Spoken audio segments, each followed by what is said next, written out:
Hello friends, இன்ஸ்டண்ட்டாக நம்ம வீட்டில் குழந்தைங்கள்லாம் சப்போஸ் எங்கேயோ வெளியே போகிறாங்கன்னா ஒரு 5 தக்காளி, ஒரு பெரிய வெங்காயம், ஆவி அடிச்சினாலே தெரியல உங்களுக்கு, 2 மிளகாய், பட்டை, கிராம்பு, சீரகம் போட்டு, இந்த பட்டை, கிராம்பு, சீரகம் போட்டு வறுத்துடுறோம்.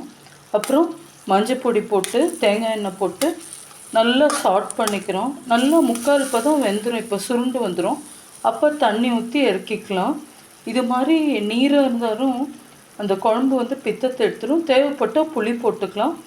அந்த நல்லா 2 கிளாஸ் தண்ணி வந்து 1 கிளாஸ்க்கு சுண்டுற அளவுக்கு இப்போ போட்டுக்க போகிறோம். இதில் இருக்க பட்டை, கிராம்பு, சீரகம், மஞ்சள் பொடி இதெல்லாம் வேண்டாத நீர்க்கோர்வை எடுத்துரும். பித்தத்தை வந்து சப்போஸ் நம்ம ஆட் பண்ணால் புளியும் தக்காளியும் வந்து ரிமூவ் பண்ணிடும்.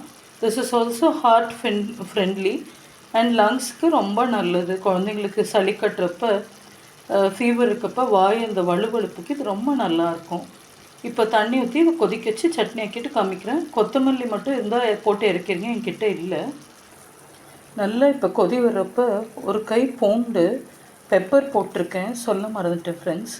நல்லா இது கொதி வந்தோடனே இறக்கி வச்சிடலாம். கொத்தமல்லி போட்டு இருந்தால் இவ்வளவே தான். ரொம்ப சூப்பராக இருக்கும் இந்த சட்னி. Simple but tasty. பித்தத்தை ரிமூவ் பண்ணிடும், கபத்தை ரிமூவ் பண்ணிடும்.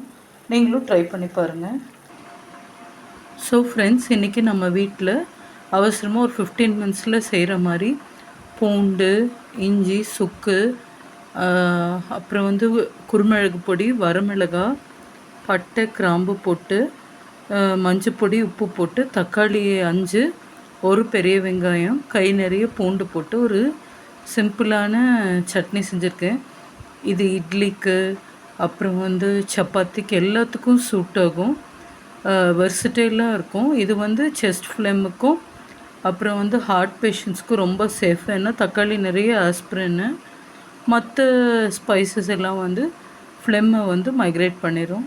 Thank you, love you all, try this. இது இப்போ இட்லி மேலே இப்படி பரவலாக போட்டு சாப்பிட்டு பாருங்கள், நல்லா இருக்கும். நீங்களும் ட்ரை பண்ணுங்கள்.